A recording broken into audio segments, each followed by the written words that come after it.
Hello बच्चों, मैं आपका सनी भैया और आप आए हैं सनी कॉमर्स क्लासेस में, जहां पर अकाउंट्स अपने ही अंदाज में। तो देखिए हमारा चल क्या रहा था, हमारा चल रहा था कैश फ्लो। ठीक है, हमारा चल क्या रहा था, हमारा स्पेशल जर्नल, यानी स्पेशल जर्नल के अंदर हमने बहुत सारा टॉपिक खत्म कर लिया। उसी में एक टॉपिक था हमारा कैश बुक का, जो कि हम लोग कंटिन्यू कर रहे हैं। ऐसे इससे पहले 2 वीडियो बन चुकी है कैश बुक के ऊपर। अगर अभी तक आप लोगों ने देखी है तो पहले जाइए उसको देखिए, तो इस वीडियो पे आइए, नहीं तो आज की क्लास आपकी पक्का मैं बोलता हूँ बाउंस हो जाएगी। बाउंस इसलिए हो जाएगी क्योंकि मैंने पिछले वीडियो में सिंगल कॉलम कैश बुक कैसे बनाया जाता है वो मैंने बताया है। तो उसको ही रखते हुए हमको क्या करना है, आज का जो टॉपिक होगा वो हमारा होगा डबल कॉलम कैश बुक। ठीक है, तो चलिए आते हैं आज का टॉपिक जो हमारा मेन है, डबल कॉलम कैश बुक, या इसको ऐसे बोला जाता है टू कॉलम ऑफ, यानी टू कॉलम कैश बुक के नाम से भी जाना जाता है, TWO। ठीक है, टू कॉलम कैश बुक के नाम से भी जाना जाता है। तो क्या होता है मेरा डबल कॉलम कैश बुक? तो मैंने आपको बताया था कि वो कैश बुक जिसमें 2 अमाउंट का कॉलम डेबिट साइड में, 2 अमाउंट का कॉलम क्रेडिट साइड में खुलता है, वो क्या कहलाता है मेरा डबल कॉलम कैश बुक। ठीक है, 2 अमाउंट का मतलब समझो, ये देखो यहाँ पे देखो डेबिट साइड में, ये इधर कैश भी खुला, बैंक में, ये 2 अमाउंट का कॉलम खुला। इधर भी देखो कैश और बैंक, 2 अमाउंट का कॉलम खुला, इसी को बोलते हैं लोग डबल कॉलम कैश बुक। समझ में आया? तो चलिए स्टार्ट करते हैं। देखिए लिखा है cash book in which 2 amount columns are drawn in the debit side and in the credit side to record the cash transaction is called double column cash book।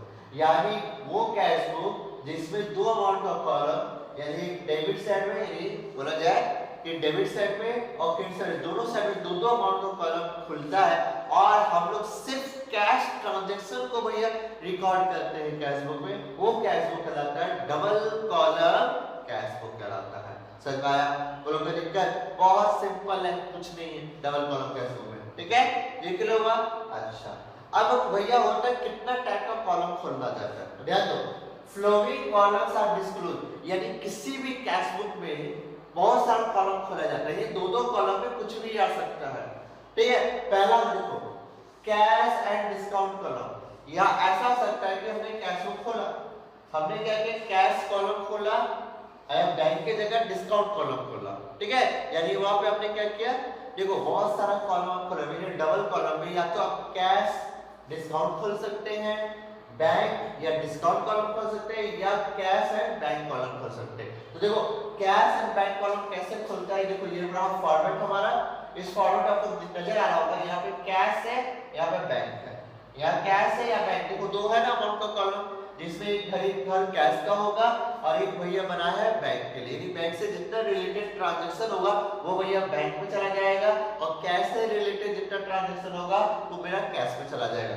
तो देखो कैश एंड बैंक, अब मैं चाहूं तो ऐसा भी हो सकता है कि कैश और डिस्काउंट कॉलम खोलूं, यानी कैश तो खोलूंगा लेकिन बैंक में उसके जगह डिस्काउंट कॉलम आएगा।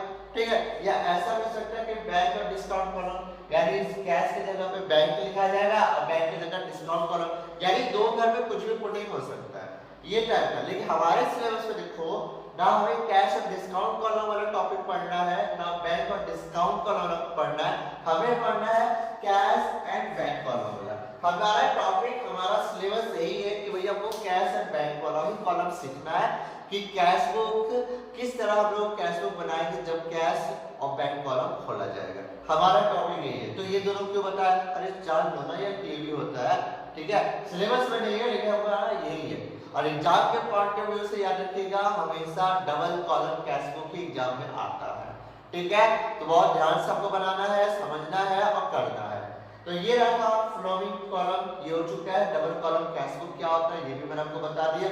अब इसमें कुछ एक बातें देख लेते हैं कि कैसे भैया रिकॉर्ड करें, क्योंकि इसमें एक बात बहुत इंपॉर्टेंट होती है, वो होता है कॉन्ट्रा एंट्री। तो कॉन्ट्रा एंट्री भी नहीं समझेंगे, थोड़ी देर बाद उसको समझेंगे, पहले जान लेते हैं कि डबल कॉलम कैश बुक बनाया कैसे जाए। हल्का हल्का मैंने कुछ एग्जांपल आपके सामने रखूंगा, उसको मैं पुटिंग करके भी दिखाऊंगा कि कैसे उसको किया जाए। तो देखो डबल कॉलम का फॉर्मेट आपने देख लिया होगा, ये डेट, ये पार्टिकुलर्स, ये वाउचर नंबर, लेजर फोलियो खोला है, कोई काम का नहीं है फिलहाल। अच्छा, कैश बैंक, फिर से date, particulars, voucher number, ledger folio, cash और एक साइड डेबिट एक साइड क्रेडिट, या कैश बुक डबल कॉलम मैंने लिख दिया है। क्लियर बात को? अच्छा अब सोचना वाली कुछ बातें हैं कि बैंक का कॉलम अगर खुला होगा तो ऑब्वियसली बैंक से रिलेटेड जितना ट्रांजैक्शन होंगे वो तो आएंगे इस बार आएंगे। देखो सिंगल कॉलम कैश बुक मैंने क्या बोला था कि कभी भी क्रेडिट यानी उधारी का ट्रांजैक्शन जो होगा ये क्रेडिट ट्रांजैक्शन कभी रिकॉर्ड नहीं करेंगे। हम डबल में यही बोल रहे हैं कि डबल जब कैश बुक बनाएंगे उसमें आपको याद रखना है कि कभी भी क्रेडिट ट्रांजैक्शन को कभी रिकॉर्ड मत कीजिएगा, चाहे वो डबल कॉलम हो, चाहे वो सिंगल कॉलम हो, चाहे वो ट्रिपल कॉलम हो, आप उसको रिकॉर्ड मत कीजिएगा क्योंकि वो क्रेडिट ट्रांजैक्शन है। जैसे पिछला बार मैंने आपको सिंगल कॉलम बोला था कि चेक रिसीव करे या चेक गिवन करे, भैया रिकॉर्ड नहीं होगा क्योंकि सिंगल कॉलम था। लेकिन आज मैं बोलता हूं अगर चेक रिसीव हो रहा है या चेक भैया पेमेंट करें चेक से तो भैया रिकॉर्ड होगा क्योंकि बाबू बैंक कॉलम इस बार खुला है। ठीक है, ये याद रखिएगा। अच्छा अभी तो ये कैश और बैंक है तो भैया डिस्काउंट अलाउड हो चाहे डिस्काउंट रिसीव्ड हो, चाहे डिस्काउंट रिसीव हो, रिकॉर्ड नहीं करना। ये दो चीजें यानी क्रेडिट ट्रांजैक्शन और डिस्काउंट अलाउड या डिस्काउंट रिसीव हो, इस चीज को रिकॉर्ड कैश बुक में मत करना। समझ गए? तो ये था इंपॉर्टेंट नोट जो आपको समझना था कि क्या रिकॉर्ड करना क्या रिकॉर्ड नहीं करना है। ठीक है, चलिए अब आते हैं भैया हमारा डेबिट साइड। डेबिट साइड क्या होता है? जितना भी भैया रिसीव होता है वो सारा डेबिट साइड में रिकॉर्ड होता है, जितना भी पेमेंट होता है वो सारा किधर होता है? क्रेडिट साइड रिकॉर्ड होता है। अब मान लीजिए आपके क्वेश्चन में लिख दिया है कि कैश इन हैंड, ठीक है, ये पहले से आपको कैश का है कितने का? 1000 रुपए का। ठीक, और साथ में लिख दिया है कैश एट बैंक, ये बैंक में भी कैश है 500 का, और ये आपकी ओपनिंग एंट्री है। तो इसको रिकॉर्ड कैसे करेंगे? इसको रिकॉर्ड बहुत आसानी से करेंगे। आप क्या करोगे, यहाँ पे लिखना to balance bidding, to balance bidding लिख देंगे, कैश का कैश के घर में डाल देंगे 1000 रुपया और बैंक का बैंक के घर में डाल देंगे 500 रुपया। बात समझ आई? हमने रिकॉर्ड कैसे किया समझाया। ठीक है, कुछ नहीं करना, दोनों का ओपनिंग बैलेंस है और देखो ओपनिंग बैलेंस देखो कैश हमेशा पॉजिटिव ही होता है, लेकिन जो बैंक होता है वो ओवरड्राफ्ट यानी नेगेटिव भी हो सकता है पॉजिटिव भी हो सकता है। अभी कुछ नहीं बोला तो भैया अभी ये क्या है? जब से लिखा है कैश एट बैंक 500 रुपए, ये पॉजिटिव बैलेंस है तो भैया हमने 500 रुपए डेबिट में डाल दिया। लेकिन अगर क्वेश्चन में ऐसा लिखा हुआ है तो बाबू ध्यान रखिएगा, कैसा आपको दिखा ध्यान दीजिए, लिखा ओवरड्राफ्ट, ठीक है, या ओवरड्राफ्ट बैलेंस या ओवरड्राफ्ट बैलेंस या कैश एट बैंक बोल के बगल में लिख दिया क्रेडिट, तो इसका मतलब वो क्या? ओवरड्राफ्ट यानी वो पॉजिटिव बैलेंस है नेगेटिव बैलेंस है, यानी 500 का, यानी कितने का? 500 का। जब इस तरह का कोई केस रहे यानी ओवरड्राफ्ट बैलेंस ऑफ बैंक तो बाबू याद रखना जब इस तरह का तब हमारा देखो तब हमारी ये एसेट नहीं है, एक्चुअली में हमारी क्या है? लायबिलिटी है। और जब लायबिलिटी का कोई ओपनिंग बैलेंस होता है तो मैंने बताया था आपको लेजर में वो किधर जाता है? बाय से लिखेंगे बाय बैलेंस बिडिंग बोल के क्या बैंक के घर में लिख देंगे 500 रुपए। याद रहेगा एक चीज, याद रहेगा एक चीज कि कैसे रिकॉर्ड करना है। बहुत सिंपल सा तरीका है, कुछ करना नहीं जा रहा। क्लियर हुआ? पूरा तरीका। तो भैया अगर कभी कोई ओपनिंग बैलेंस हो कैश का हो तो भैया टू बैलेंस बिडिंग, और बैंक में आप देख लीजिएगा वो पॉजिटिव है क्या नेगेटिव। अगर पॉजिटिव हुआ तो भैया यहाँ लिख देंगे बैंक के घर में डेबिट साइड में, अगर नेगेटिव हुआ तो भैया बाय साइड में चला जाएगा बाय बैलेंस बिडिंग बोल के। क्लियर हो गया? सिंपल था, खत्म। अच्छा अब मान लो एक सिंपल सा बताता हूँ कि मान लीजिए हमने भैया चेक छोड़ो, हमने कुछ माल खरीदा, हमने कोई माल खरीदा और पेमेंट हमने कैश में किया।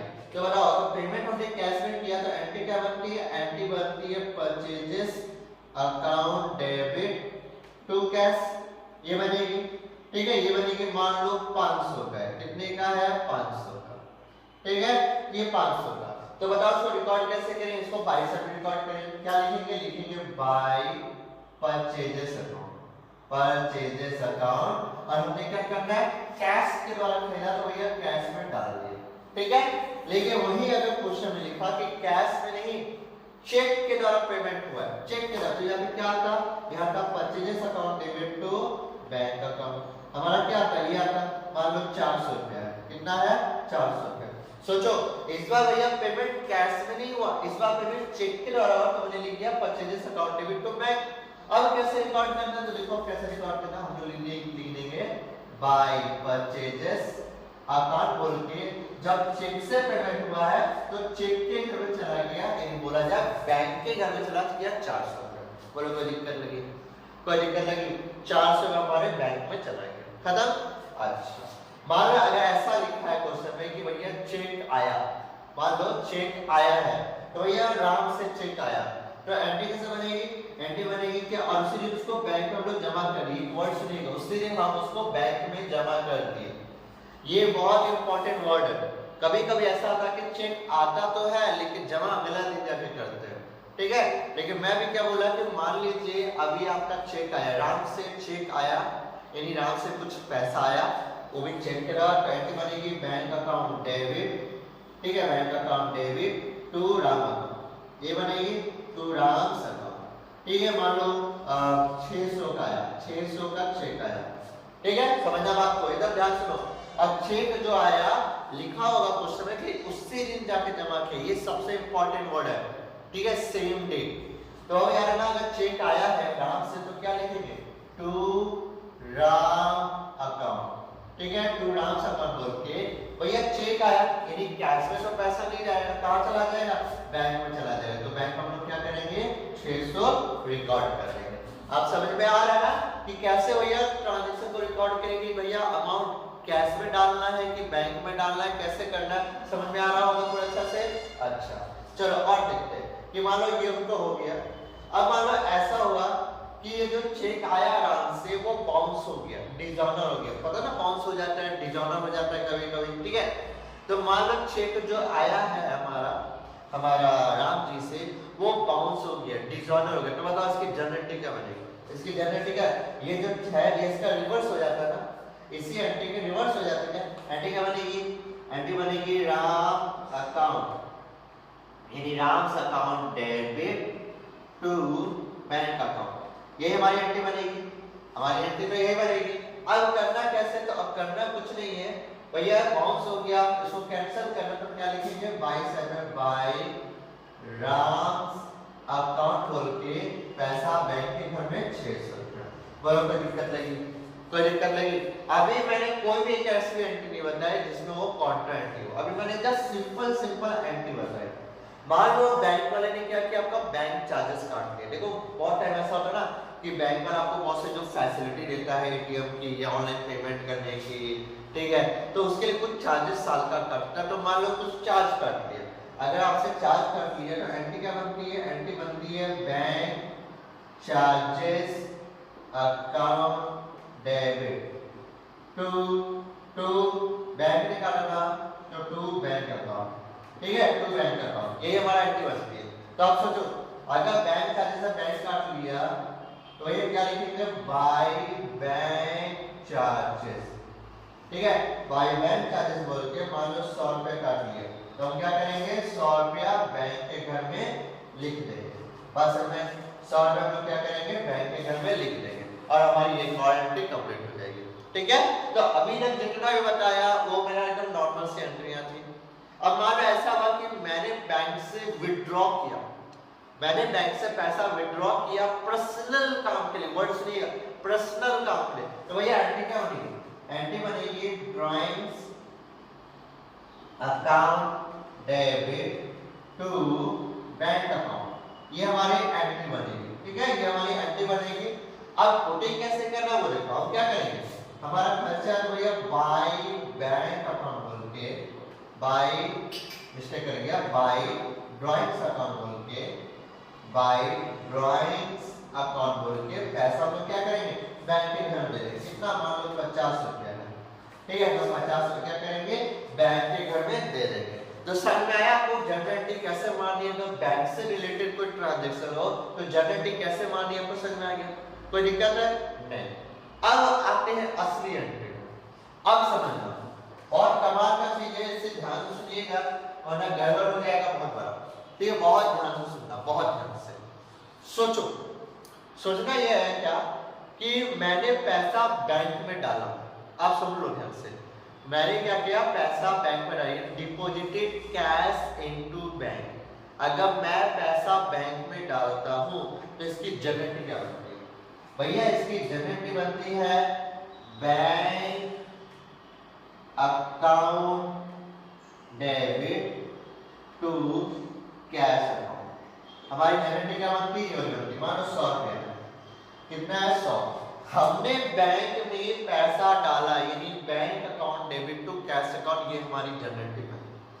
अब आप सोचो इस फॉर्मेट में कैश बुक में हमारा कैश का कॉलम भी है और बैंक का कोई कॉलम है, यानी एक ही फॉर्मेट के अंदर में हमारा दोनों कॉलम है। इससे पहले वाला देख लो, क्या ड्राइंग और बैंक एक ही कॉलम में था क्या, नहीं, सिर्फ बैंक था या कैश था, ये था, ठीक है। यहाँ पे देखो बैंक अकाउंट में राम, तो सिर्फ बैंक का कॉलम है, राम तो का कॉलम तो नहीं खुला है यहाँ पे, ठीक है। लेकिन इसमें देखो, इसमें क्या हुआ, इसमें आपका बैंक का भी कॉलम खुला है और कैश का भी कॉलम खुला है, ठीक है। ये दोनों कॉलम खुला है और दोनों की जगह देखो बैंक अकाउंट और डेबिट टू कैश है, ये दोनों टाइप की एंट्री आई है और ये दोनों भैया एक ही फॉर्मेट के अंदर में है। बात समझ आई? अच्छा, अब ये करना क्या है, तो आप सोचो अगर सिंगल कॉलम कैश बुक बनाते हैं, अगर हम लोग सिंगल कॉलम कैश बुक बनाते हैं तो हम लोग क्या करते हैं, हम लोग सीधा सा एक काम करते हैं कि भैया हम लिखते हैं भैया सिंगल के भैया बैंक पेड किए, ये पैसा गया, ये बाय बैंक, ये करते हम क्या करते हैं बाय बैंक अकाउंट बोल के, ठीक है, पैसा कैश के घर में डाल देते हैं, कितना 100 रुपए। यही ना करते कि बैंक अकाउंट बोल के 100 रुपए बैंक में हमने डाल दिया, मतलब कैश के घर में डाल दिया, बोलो कोई दिक्कत लगी, कोई दिक्कत है। अगर सिंगल कॉलम होता तो यही होता, लेकिन ये सिंगल नहीं है, डबल कॉलम है। ये क्या है, डबल कॉलम। तो भैया बाय बैंक बोल के तो 100 रुपए हमने डाल दिया कि कैश से भैया 100 रुपए घट गया, हमारा जो कैश है उसमें से 100 रुपए घट गया। तो बाबू ये भी तो देखो, बैंक में पैसा आया भी तो है, बैंक में क्या हुआ, पैसा आया भी तो है, तो क्या होगा, बैंक में पैसा आया है तो 100 रुपए आया है, तो 100 रुपए को क्या बोल के लिखेंगे, टू कैश अकाउंट बोल के, क्या लिखेंगे, कैश अकाउंट बोल के लिखेंगे। बात समझ में एकदम ध्यान से बोलो। इसी को बोलते हैं कॉन्ट्रा एंट्री। अब ये लेजर फॉलियो का कॉलम में लिख देंगे सी, इसको प्रेजेंट किया जाता है सी से, सी बोल के लिखेंगे कि भैया ये कॉन्ट्रा एंट्री। कितना सिंपल था, अगर सिंगल कॉलम होता तो हम क्या लिखते, बाय बैंक बोल के पैसा कहाँ डालते हैं, कैश के घर में डालते हैं ना, तो ये कैश कर दिया। अब सोचो कि बैंक में अगर पैसा आया है, क्योंकि बैंक में पैसा है तो 2 में आएगा, तो भैया 2 में डाल दिया 100 रुपए, क्या बोलते हैं, 2 कैश अकाउंट बोल के, सिंपल सा, कोई दिक्कत नहीं। अब ऐसा होता क्या, वो सुन लो, ऐसा होने के पीछे बहुत बड़ी वजह होती है। वजह क्या होती है वो सुनो, कि मान लीजिए अगर इसका लेजर पोस्टिंग करते, आप मुझे बस इतना बताना, अगर इसका लेजर पोस्टिंग करते तो ये एक तो कैश अकाउंट खोलते और एक क्या खोलते, बैंक अकाउंट खोलते। आपको मैं पूरा कॉन्सेप्ट दे रहा हूं, ध्यान से सुन लीजिए। एक कैश अकाउंट खोलते, एक बैंक अकाउंट खोलते। अच्छा, एक इधर हो जाता है मेरा डेबिट, इधर में होता है क्रेडिट, यहाँ पे होता है डेबिट, यहाँ पे होता है क्रेडिट। अब आप सोचो इसकी लेजर पोस्टिंग कर दो भैया, कैसे लेजर पोस्टिंग होगी भैया, कैश के घर में बाय बैंक जाएगा, तो कैश के घर में हमने लिख दिया बाय बैंक, कितने का 100।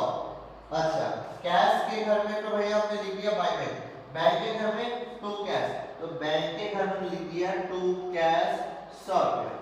अब आप देखो बढ़िया से, आप बस इतना देखो कि हमने क्या किया, कैश के घर में बाय बैंक 100 रुपए लिखा, लेकिन 100 रुपए जो गया वो किसके घर में गया, कैश के घर में गया। तो देखो बाय बैंक अकाउंट बोल के 100 रुपए डाला, किसके घर में डाला, कैश के घर में। देखो कैश के घर में डाला, या देखो बैंक अकाउंट में क्या लिखा, 2 कैश 100 रुपया, ये जो 2 कैश अकाउंट बोल के 100 रुपए डाला, किस घर में डाला, बैंक के घर में। तो देखो 2 कैश अकाउंट बोल के डाला बैंक में, घर में पैसा 100 रुपया। अरे लेजर पोस्टिंग हो रहा है, क्योंकि एक ही फॉर्मेट के अंदर में भैया दोनों कॉलम है, हमारा कैश भी है और हमारा बैंक भी है, तो भैया दोनों को रिकॉर्ड किया जाएगा। लेकिन इससे पहले वाला देख लो, किसी में हुआ डबल इफेक्ट से रिकॉर्ड, क्या डबल इफेक्ट से रिकॉर्ड हुआ, एक ही कॉलम मतलब एक ही कैश बुक के अंदर में नहीं हुआ, ठीक है। लेकिन हमारे जब कैश और बैंक खुले कोई भी एंट्री में, तब भैया क्या होगा, डबल इफेक्ट से क्या होता है, रिकॉर्ड होता है। इसी को बोलते हैं कॉन्ट्रा एंट्री। इसी को क्या बोलते हैं हम लोग, कॉन्ट्रा एंट्री। यानी डबल साइड, यानी डेबिट साइड में इफेक्ट पड़ेगा और क्रेडिट साइड में इफेक्ट पड़ेगा। अब आते हैं इसका हम लोग का स्टेटमेंट में। तो देखो क्या लिखा है, contra entry, the entry which is to be recorded on one side of an account and the effect of recording is to be written on the opposite side of that account is called contra entry। देखो language बहुत simple से हो रहा है। बोला गया कि ऐसी एंट्री जिसमें आप क्या करते हैं, एक किसी ट्रांजैक्शन को एक साइड में रिकॉर्ड करते हैं, यानी रिकॉर्ड हम यहां करेंगे, हमने रिकॉर्ड कहां किया, डेबिट साइड में किया, तो वही लिखा one side of an account and the effect of recording is to be written on the opposite side. लेकिन उसका इफेक्ट, उसका जो इफेक्ट हो वो किधर दिखेगा, उसका उल्टा साइड में। ये देखो यहां पे, देखो यहाँ पे, ठीक है, यहाँ पे ध्यान से देखो, हमने टू कैश बोल के बैंक में पैसा डाला ना, देखो यहाँ पे आप नोटिस करो, टू कैश बोल के लिखा, लेकिन उसका इफेक्ट कहाँ दिख रहा है, देखा जाए तो भैया बैंक के घर में दिख रहा है आगे से। लेकिन यहाँ पे देखो क्रेडिट साइड की बात करो तो टू कैश बोल के हमने भैया कैश में नहीं डाला, बल्कि उसका इफेक्ट आपको इधर का कैश में आपको दिख रहा है। समझ आ रहा है बात? तो देखो यही तो चीज है कि भैया टू कैश बोल के हमने उसका इफेक्ट कहाँ लिखाया, क्रेडिट साइड में लिखाया। अच्छा, और other position side of the that account is called Contra entry. ठीक है, या यूं भी बोल सकते हो भैया टू कैश बोल के कैश में पैसा नहीं दिया, डाला कहां है, बैंक में दिखा, कहां दिखा, उसका अपोजिट साइड में दिखा। ये होती है अपनी क्या, कॉन्ट्रा एंट्री। तो समझ आया कि कैसे रिकॉर्ड करना है इसको।